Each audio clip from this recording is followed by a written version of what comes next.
Anilo Premadana Adasharanata Patita Pava Gamura Atajaga Ashane Utivo Mata Anale Pashivo Ashane Utivo Mata Anale Pashivo Ranga Gonero Nire Kota Kele Pavo Ranga Gonero Nire Kota Kele Pavo Shishava Shangira Shangye Chekoilo Vila Shishava Shangira Shangye Chekoilo Vila Shishangana Paya Kande Naru Samada Shishangana Paya Kande Naru Samada Anilo Premadana Guruna Prashu Anilo Premadana Guruna Prashu No Prabhu Kota Yela Acharya Tagu Hare Krishna Hare Krishna Krishna Krishna Hare Hare Rama Hare Rama Rama Rama Hare Hare. I think a very important thing to understand, not be in denial of, and so forth, is that Prabhupada founded ISKCON. Before ISKCON, he founded the League of Devotees.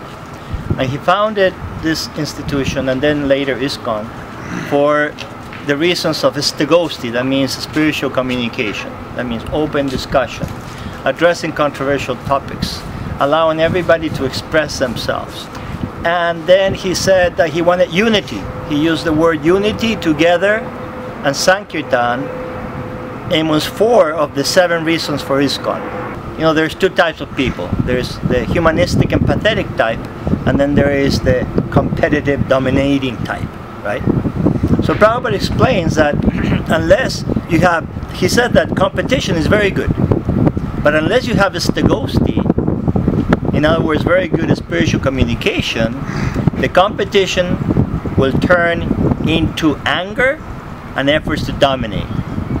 And that is the Hare Krishna movement today, the bulk of it, right? These dominating, competitive types that are angry, they say, I'm going to save everybody, you should all surrender to me. We should not have violence, you know, of any kind. You should not lie about each other, you should not try to intimidate others, you should not try to silence others, we should not, of course, physically attack anybody. The example was given by Nityananda and Lord Chaitanya himself, right?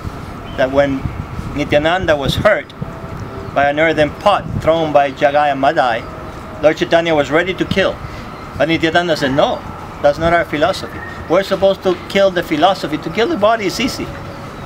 So, and that's what we're about. We're about killing the rascal demonic philosophy.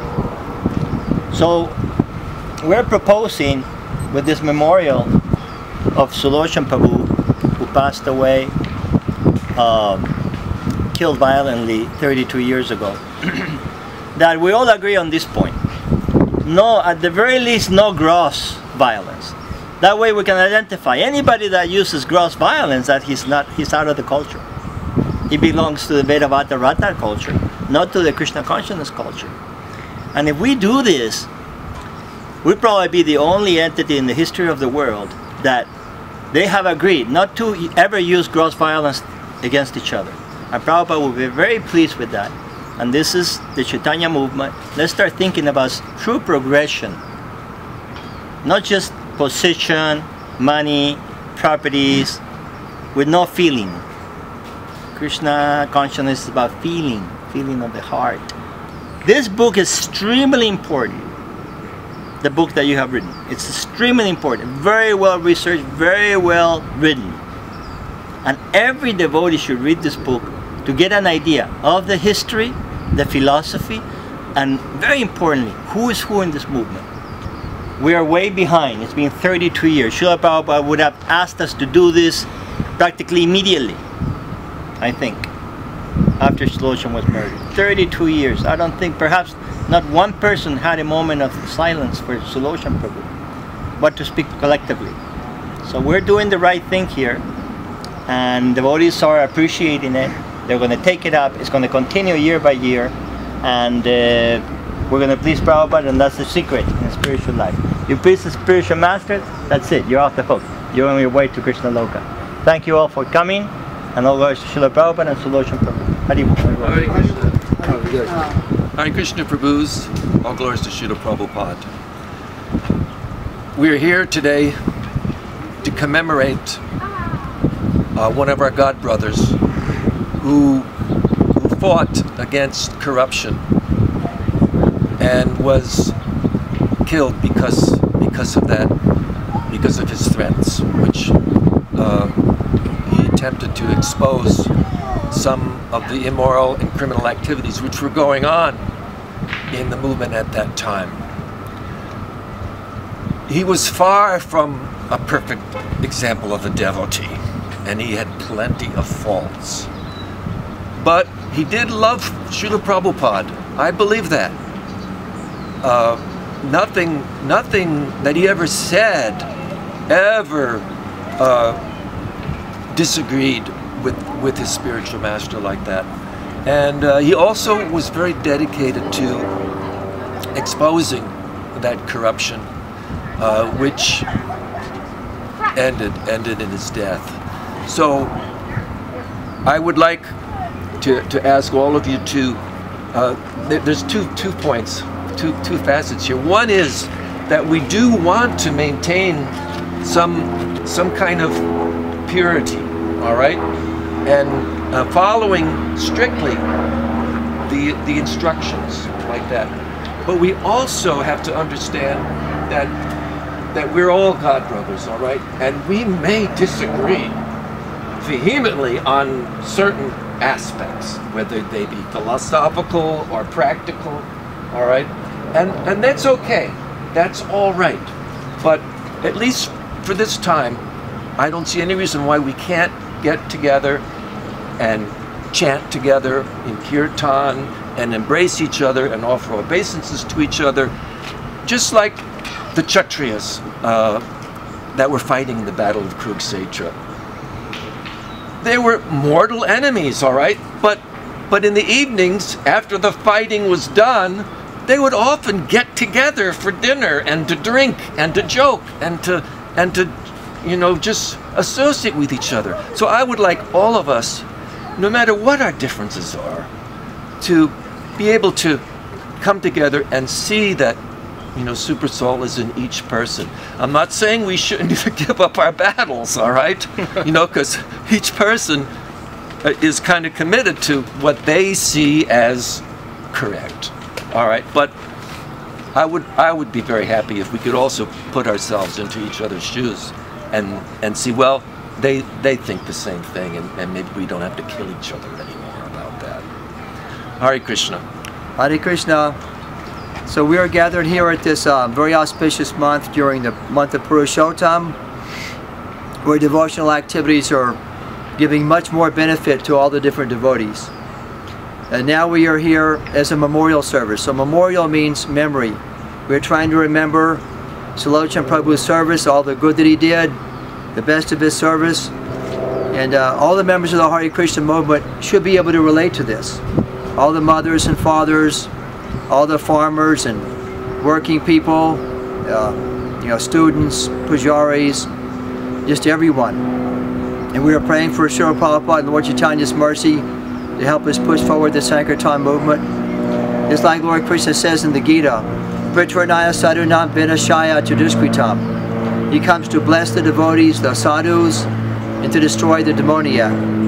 So we want to mention here how devotional service is actually meant for you know, blessing the whole world, and to help us explain here what is devotional service and what is not devotional service. For example, Sulochan Prabhu's you know, death was in a very bad, horrible way. So our devotional service is meant that we follow Krishna's instructions and ask for Srila Prabhupada's mercy, and remember Sulochan Prabhu, because he did perform so many activities. Especially he wanted to expose abuse, corruption, and undevotional activities. And now here in America at this time, the last couple of years, we are in a type of environment where many people who are very powerful, wealthy, have had their lives pointed out that they have done different things which are abusive, improper, harmful to children and women and other people in general. So we are also trying to follow that spirit in the mood of a memorial service for Sulochan Prabhu. Thank you, Hare Krishna. This devotee just appeared. He had long conversations personally with Prabhupada. He is the grandson of a follower of Bhaktivinoda Thakur, and he heard about this memorial and he showed up here. Incredible. So we're asking Marco to share some of the pastimes that he had with Prabhupada himself. Yes, so one of the pastimes is I enjoyed the association of Sri Prabhupada. I enjoyed being with them for 6 weeks in 1967 in the Frederick Street Temple. And one day we were walking, we caught up, myself and Stephanie, we caught up with Bhaktivedanta Swami and with Tamal Krishna and a third devotee, I believe a carpenter, as they walked in the panhandle of Golden Gate Park. And we engaged in some discussion. First, Stephanie and I asked our question, which was, what is the difference between what you teach and what Jesus Christ taught? Bhaktivedanta Swami's reply was, well, we do have many points in common, and we have, though, our Supreme Lord, our Father, in common. Then it was Tamal Krishna's time to ask a question. So he posed this question to Bhaktivedanta Swami. Bhaktivedanta Swami had just returned from India. We had a very severe illness and thought he was going to not come back. He thought he would pass away in India. But when he did come back, the devotees here at Frederick Street rejoiced. Then Tamal Krishna asked him, well, when you do finally leave our company and are going back to the spiritual world in the death of your bodily person, in whose name should we initiate devotees? Bhaktivedanta Swami without hesitation replied, it is in my name alone you must initiate the devotees. But then that was not enough. We were walking in the panhandle of Golden Gate Park near Oak Street and along Fulton. Well, he stopped, turned around, and nearly jumping up and down, exclaimed, it is only in my name you shall initiate the devotees. Wow! Now, there was no doubt whatsoever of what he meant. So Sri Lochan, in whom we honor today, I did not know him personally, but I read and hear that he was a frank person who wanted only that the true instructions of our spiritual master be laid out very clearly and for all to understand. And so we're very touched to have been invited to this ceremony this afternoon, and I do have great confidence that the spirit that Sri Lochan displayed would be infectious, and that all in the association and all who are following Bhaktivedanta Swami Prabhupada would catch that spirit of forthrightness and of justice, and keep the flame of spiritual life glowing. Thank you. So that's one of the things we have to find out is what he liked to eat. He was a big guy. He used to like lift weights and stuff. So we'll find out in time. Yeah. This thing just not even 3 weeks ago, we knew that we were going to do this. And It was your idea. my idea? Yes, it was. I have no idea. It was your idea, Mahatma. Krishna is the one that does everything. What are you talking about? Any idea that results in a nice feast is always a great idea, if you ask me. Well, that comes from Krishna. It won't come from me. Trust you me. You were the instrument. This will be held every year. I think more and more devotees will know about Sulochan. He was ahead of his time. That's what happened, you know. He was really ahead of his time. So nobody could join him. Just like now, still, people are a little behind. Of course, it's a weekday today. So 32 years it took to do a little thing like this. Amazing. You know, we have to fix that. Our conscience has to get better. And you took the initiative to do this book, which is amazing.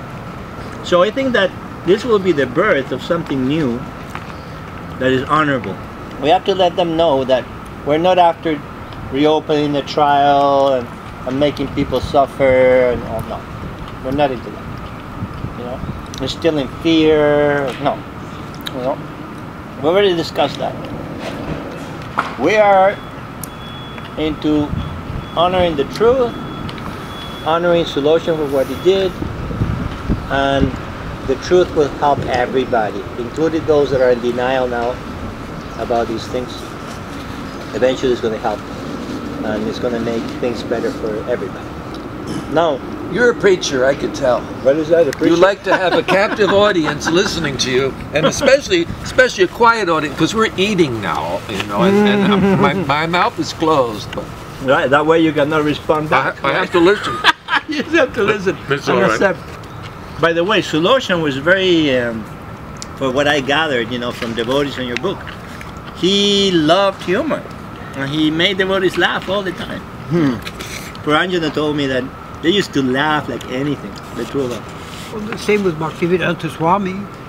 Every hour they're at Frederick Street, they're in the kitchen or in the foyer, or even during that week we were remodeling. That Tuesday, Wednesday, Thursday we spent remodeling. We could count on him saying something Very every funny. hour that would have us nearly rolling on the floor. That's what's about. And it was the timing. He could have been an accomplished comedian. There's this one, yeah, of course, the Prabhupada mind- is everything.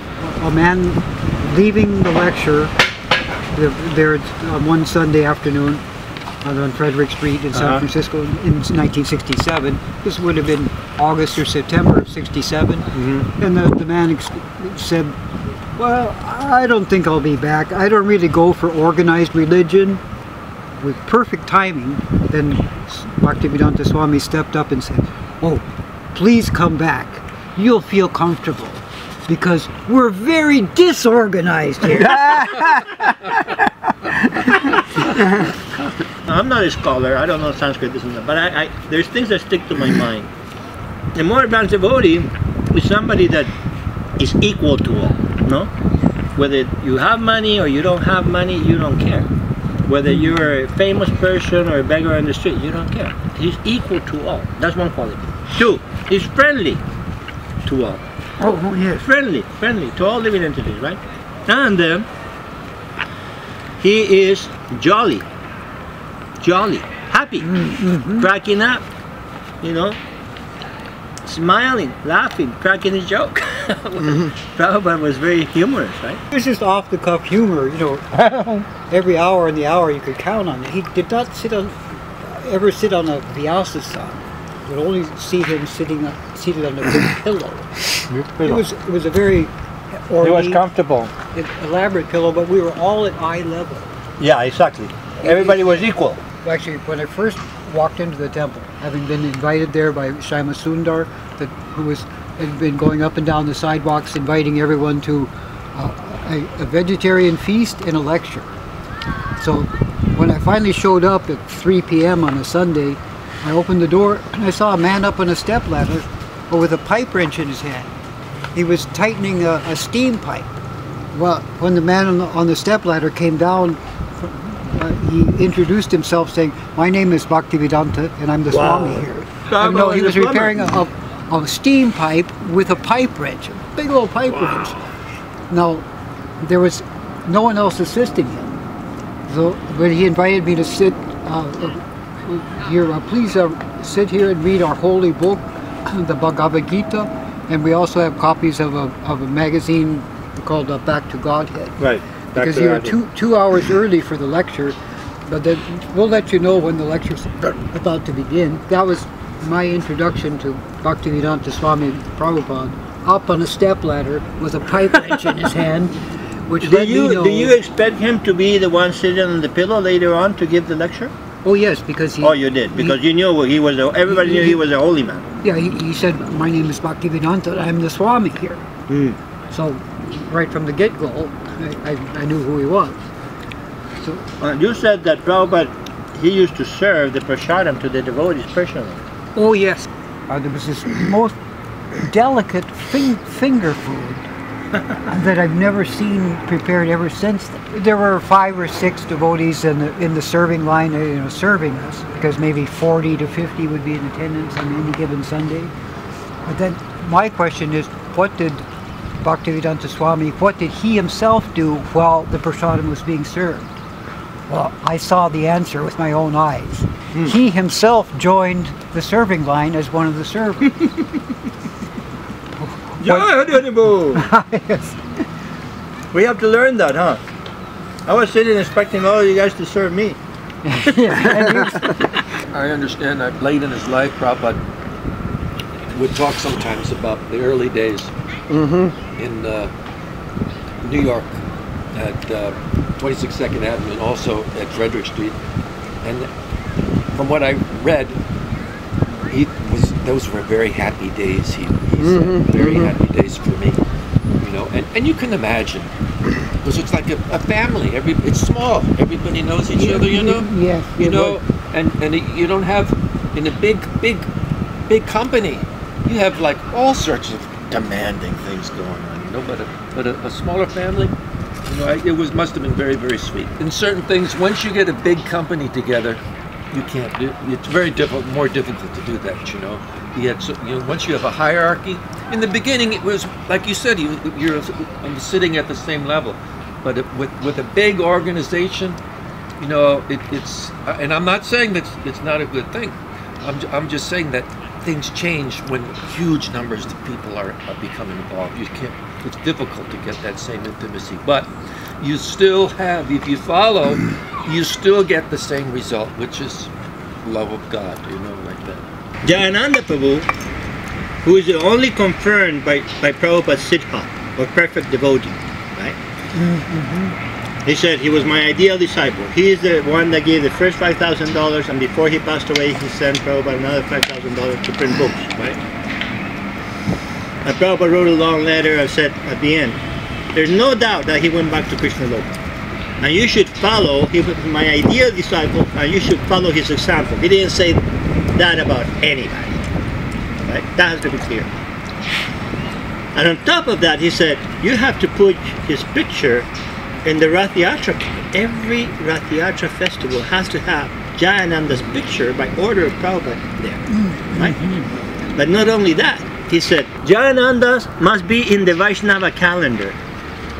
Anybody that is found in the Vaishnava calendar is Siddha, is a perfect devotee, a great Acharya, a Mahajan, Paramahansa, Mahabhagavat, like Uttamadhikari, right? Topmost devotee. His appearance day. So, for his disappearance day, he's in the Vaishnava calendar. Disappearance day, That makes him Siddha. That makes him Siddha. He joins in the Vaishnava calendar with all the other Siddhas. But, interestingly enough, Jayananda was a super simple guy, and he was in the beginning doing the best he could with what he had. He had a really old truck. The truck had holes in the floor where you could see the floor going by, right? And the truck needed a lot of repairs, but the Rath Yatra festival had to go on. So the truck didn't have an accelerator, So Jayananda put some sort of wire or something and attached that to his toe, and he would accelerate. He would accelerate that way, with this string attached to the engine acceleration system, whatever, right? To his toe. And that's how he drove around New York. And since he was a taxi driver, he could just, the boys were, oh my God, but he would not hit anybody. He was expert driver, right? And he got the, in that way, he got the Rath Yatra going, right? Interesting. You think any of us could do anything like that? Who in this could do something like that? Huh? Nobody. Only a Siddha, I think. Yes. Right? Only somebody like, you know, sure enough, such a simple guy, you know. I think Jayananda, I'm kind of speculating, but I think that he felt so humble before his spiritual master, and that he was not doing enough service, that when Prabhupada showed up, he would be under a truck fixing some brake system or something. And Prabhupada said, where is Jayananda? And then he would come, you know, humble. I think he just felt like too ashamed to be in front of his spiritual master, but he's such a humble, true devotee. He didn't want to put himself as being number one, that Prabhupada has to see me first. He didn't think like that. And they didn't think like that. I had kind of a supernatural experience with Jayananda, where, you know, I'm praying for my godbrothers. I realized I was praying for my godbrothers in my sleep. I don't know. That is Jayananda. It's not me. I attribute it to Jayananda, you know. And then I asked, you know, it was a supernatural experience. It really was. And I've had about 15, and this is one of them. And so I asked on Facebook, Prabhu, any of you have had any supernatural experience with Jayananda? You know, where you attribute what happened to Jayananda. And nobody responded. But the other day, spontaneously, somebody was sharing, you know what? I've been reading about Jayananda, and I think he was like considering suicide or something. He was like very depressed, something. And the moment he read about Jayananda, he said, I became like totally fixed up again. You know, chanting Hare Krishna as I should, and everything became positive, and everything came into perspective, and you know, basically he was saying, you know what, Jayananda saved my life. So I'm curious of what could happen if devotees read about Jayananda, also about Sulochan, right? It will help them about the history, about the philosophy, about who is who in the movement, and so forth. But is there a biography? Biography of Jayananda? Oh yeah, yeah. There are biographies. The different devotees. There is at least 2 or 3 books. You know, so you can get them online. Hrishikesh Prabhu wrote one.